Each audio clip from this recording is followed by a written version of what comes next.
Continue l'exercice 5. Il s'agit de la matrice C, dont les vecteurs colonnes c'est -1, 0, 0, deuxième A, 0, 0, A carré moins A, et avec A est un paramètre appartenant à R. Et on veut montrer que la matrice elle est diagonalisable. Donc première étape, on calcule polynôme caractéristique. Donc si je fais le déterminant de C moins xi, donc c'est une matrice sera triangulaire sur le produit des éléments de la diagonale, donc ce sera -1 moins x, 0 moins x et 1 moins x. Donc les valeurs propres sont lambda 1 égale à -1, lambda 2 égale à 0 et lambda 3 égale à 1. Donc je peux confirmer dès le départ, comme dans le cas de l'exemple B, comme le polynôme caractéristique scindé, c'est-à-dire il se factorise de degré 1, et les valeurs propres sont simples, donc C, elle est diagonalisable. Donc on a une confirmation dès le départ. Donc on va commencer à calculer les sous-espaces propres. Pour lambda 1 égale à -1, c'est E moins 1, c'est le quart de C plus I3. Je prends x, y, z appartenant à E1, équivaut à dire AY plus A carré Z, Y c'est moins AZ, et 2z égale à 0. Donc j'aurai L2, L3, y égale à z égale à 0. Je vais remplacer dans x, y, z, ça me donne x, 0, 0. Je factorise le x, ça donne 1, 0, 0. Donc E de moins 1, c'est le vecteur de 1, 0, 0. Je vais noter V1 ce vecteur.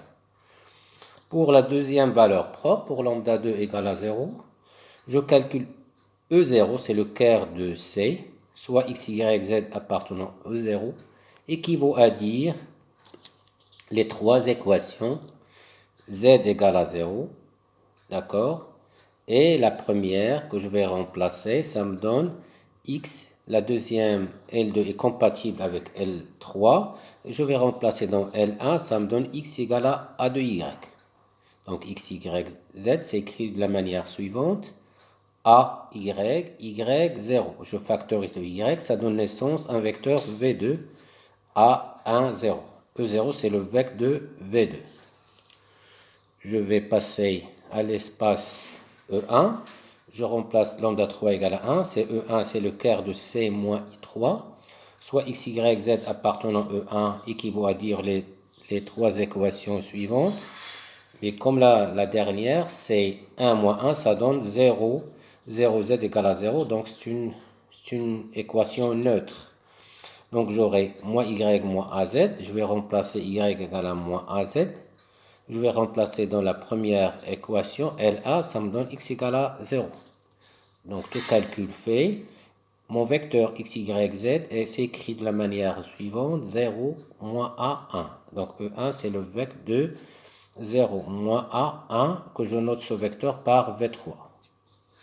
Donc, comme on a fait pour l'exemple, les deux exemples concernant les matrices A et B de l'exercice 5, on note P, c'est la matrice de passage de la base canonique à la base des vecteurs propres.